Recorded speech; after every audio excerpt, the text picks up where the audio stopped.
자, 여러분 안녕하세요. 반갑습니다. 자, 우리 주말 사이에 지금 예정되었던 부분이죠. 예정되었던 부분들로 지금 이스라엘이 이란 영사관 요 부분들에 대한 공격에 대해 보복을 했습니다.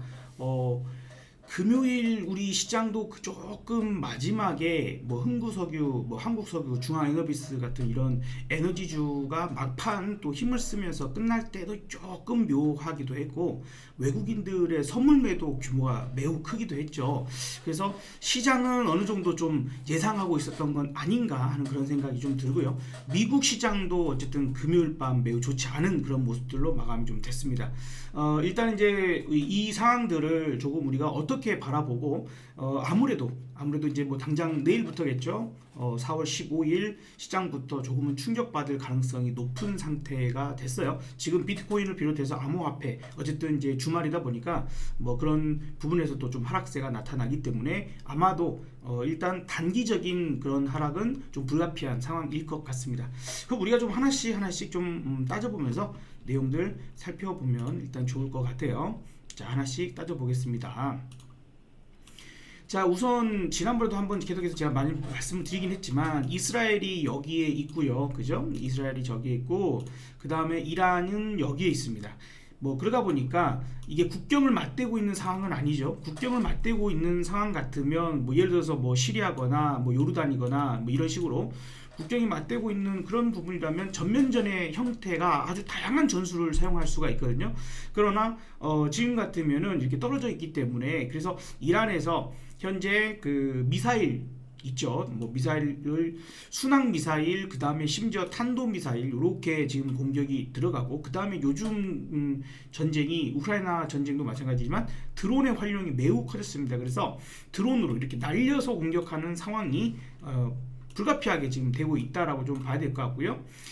지금 이제 그렇게 공격이 되다 보니까 어쨌든 이 요르단이나 뭐 시리아나 이런 국가들 상황에서 아니 우리 머리 위로 공격 미사일 날라댕기고 막 그러니까 얼마나 싫겠습니까? 그죠?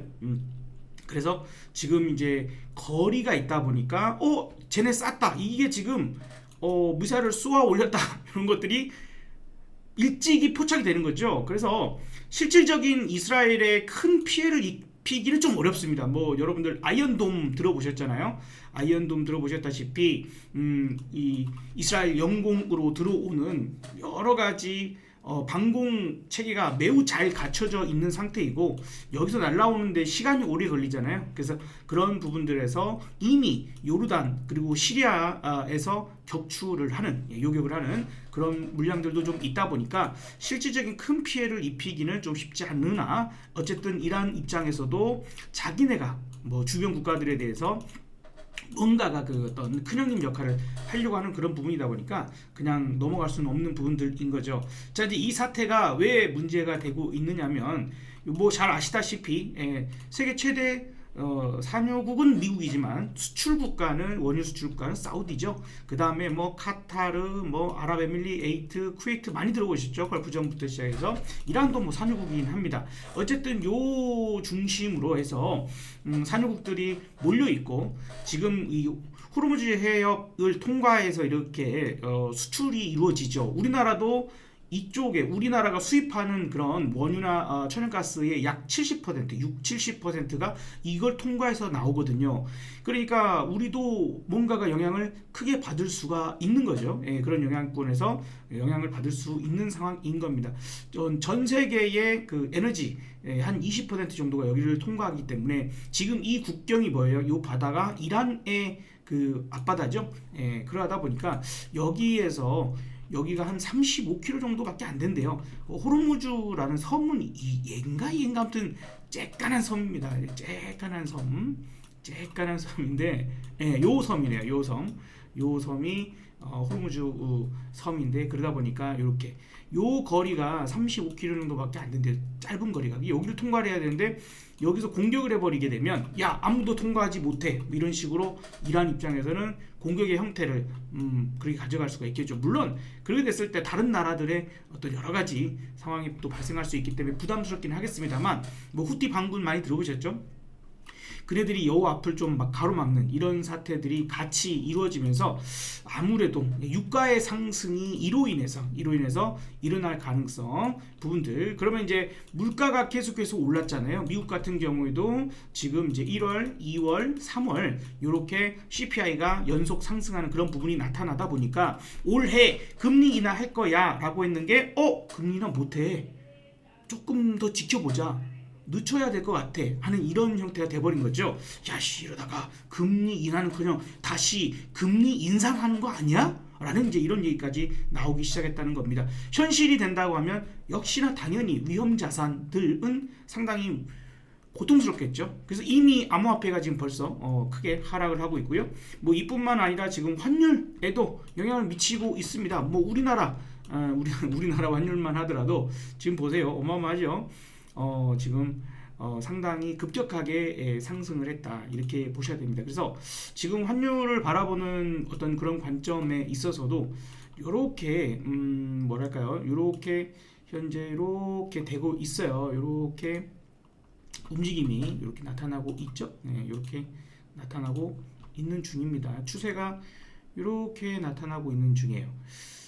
그러면 여기 이제 도달이 됐기 때문에, 이쯤에 거의 도달이 됐기 때문에 야 꼭지야, 추세 상단은 꼭지라서 이제 여기에서는 아마도, 그러니까 이제 보통은 일반적으로는 추세적으로 환율이 원화가 약세로 갈 때에는 외국인들 입장에서 추세적으로 계속 원화가 올라가게 된다면 얘네들이 어차피 다시 달러를 바꿔서 나가야 되기 때문에 환차 손이 생기거든요. 손해가 생겨요. 그런데 여기서 이렇게 다시 내려갈 수 있다고 하면 되려 외국인 자금이 뭐 그런 차원에서 우리가 금리 차는 있지만 뭐 이렇게 내려갈 수만 있다라면 오히려 되려 저점 매수가 들어올 수도 있어요. 이제 다음 주 움직임에서 그런 움직임이 나오는가를 좀 살펴봐야 되겠죠. 그래서 일단은 우리 환율이 요렇게 여러분들도 이렇게 라인에 선을 그어서 여기가 돌파가 돼버리는 상황이라면 매우 괴로워진다.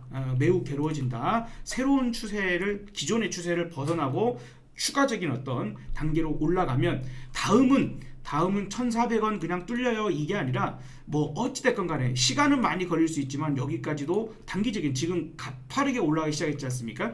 그래서 그런 움직임들까지 고통스러운 상황이 발생할 수도 있어, 요렇게 나타날 수도 있어 하는 그런 우려감이 생길 수 있다라는 거. 그래서 가급적이면 한번 환율의 움직임도 살펴는 보자. 과연 이번에 이 사태로 인해서 1,400원이 넘어가는 그런 상태가 나올 것인가를 살펴는 봐야 될 것 같습니다. 암호화폐 한번 봐볼까요? 암호화폐 시장이 지금 상당히 괴롭습니다. 어쨌든 암호화폐는 24시간 이제 열리고 있는 그런 상태이다 보니까 보시다 보면은 좀 아까는 많이 떨어졌는데 그나마 조금 반등을 하고도 있는 것 같아요. 요 비트코인만 해도 3% 이상 하락을 하고 뭐 그랬었는데, 어쨌든 이더리움도 지금 5% 넘게, 뭐 솔라나는 8% 넘는 그런 하락세를 보여줍니다. 뭐 그런 상태에다가 지금 이제 미국 시장이 지난 또 금요일에 하락 마감하는 이런 부분들이 나타났어요. 1.6% 나스닥이 빠졌기 때문에 적게 빠진 건 아니죠. 필라델피아 반도체 지수 마이너스 3% 넘게 빠졌습니다. 그러니까 우리나라도 어쨌든 반도체에 매우 민감한 나라이기 때문에 그런 부분에서 지금 시장을 이끌어주고 조금이라도 받쳐줬던 섹터가 가장 유용한 게 반도체였죠. 그런 입장에서 이거 좀 걱정스러운데 라는 생각을 좀 해야 될 것 같습니다. S&P 500도 보시다시피 추세가 깨지는 그런 모양새죠. 추세가 이렇게 상당히 얇고 가파르게 올라온 셈이에요. 어쨌든 그 부분이 이탈을 되고 20선 깨지고 저항 만나서 다시 내려가니까 또 이제 여기 지지 테스트를 봐야 될 것이고, 여기가 깨지면 또 5,000포인트 이렇게까지 좀 더 봐야 될 상황일 겁니다. 우리나라라고 뭐 달라질 수 있겠습니까? 우리나라도 사실 제가 이제 저는 장중에 매일 장중 무료 공개 방송을 진행합니다. 특히 오후 1시부터는 월화수목금 매일 그렇게 진행하고 있고요. 월요일과 금요일은 아침부터 8시 30분부터 공개 방송 진행하니까 뭐 여러분들 보시는 분들은 아침 8시 반 내일 아침 저희 공개 라이브 방송 한번 오셔서 많은 이야기 나누면 좋을 것 같아요. 어찌됐건 간에 지금 이제 이렇게 해서 여기가 깨지게 되면은 상당히 충격을 받을 수 있다 그런 얘기를 많이 들었습니다. 코스닥 같은 경우도 이게 자세히 보면은 수렴이 됐던 구간이 있었거든요. 이렇게 추세대가 이렇게 수렴이 됐고요. 이렇게 수렴이 되다가 이게 올라갔죠. 여기를 뚫고 올라간 겁니다. 여기를 뚫고 올라갔어요. 자세히 보면은 거기가 저항을 한번 만나서 뚫으려다가 실패했다가 다시 도전하고 또 실패했다가 다시 올라가면 뚫은 거예요. 그러니까 이 저항대가 뚫리면 여기가 바로 뭐가 됩니까? 지지 라인이 바뀌죠. 그래서 여기가 지지가 돼서 반등이 일단 이틀 동안은 나와봤던 건데, 자 이제 이렇게 되면 다시 한번 여기가 이탈될 수 있겠죠. 그러면 요 라인까지는 내려올 가능성이 있다라는 거 정도도 생각을 하셔야 되겠습니다. 마찬가지로 그런 부분에서는 지금 코스피도 지금 현재 조금 괴로운 그런 상황들. 뭐 일단 단기적인 어떤 흐름들에서는 요거였어요. 근데 요게 깨졌죠. 그러면 그 다음 추세 라인은 이렇게 그어볼 수 있잖아요. 그래서 뭐 저 밑에까지 떨어질지는 조금 더 추적해야죠. 어차피 저는 매일 공개 방송하니까 한번 여러분들 실시간 추적을 하면서 어디까지 또 갈 수 있을지 봐야 되겠습니다만, 일단은 이 60선 깨지는 거 정도는 각오를 하고 있어야 되지 않을까 이렇게 좀 생각이 듭니다. 한 가지는 이제 우리가 이스라엘이 이 전쟁의 어떤 양상이, 또 이스라엘도 보복하겠죠? 당연히 할 겁니다. 명분입니다. 일단 이란이 대리를 내세우든지 아니면 자기네가 직접이든지 이스라엘을 공격할 징후가 포착됐다라는 명분으로 영사관을 공격한 거거든요. 근데 거기에 대해서 이제 이란은 그런 또 명분을 가지고 공격을 하고, 얘들이 또 공격했기 때문에 얘네들은 또 다시 공격을 하는 그런 양상이 나타날 텐데, 다만 보시다시피 국경이 멀리 떨어져 있기 때문에 전면전으로 가기는 매우 힘든 상황입니다. 그죠? 직접적인 전면전. 아니면 얘네들이 함대를 이끌고 와서 여기를 이렇게 통과해가지고 이렇게 와서 공격을 하는, 뭐 이러지 않고서는 상당히 어렵죠. 그리고 뭐 다른 국가들이 이스라엘의 전투기가 이렇게 날아가서 통과하는 것을 가만히 냅두겠습니까? 뭐 그것도 쉽지 않은 문제죠. 그러니까 이 상황은 급격하게 무언가가의 협상이 이루어져서 근데 요즘에 뭐 미국도 중재가 안 되고 이스라엘도 미국 말 안 듣잖아요. 그러니까 그런 부분에서는 이게 조금은 장기화될 수도 있어. 이런 치고받고 공방전이 장기화될 수가 있긴 한데, 이스라엘은 이미 전쟁이 계속해서 가만히 됐던 상황이고, 이스라엘이 미치는 자체만 얘기하는 거예요.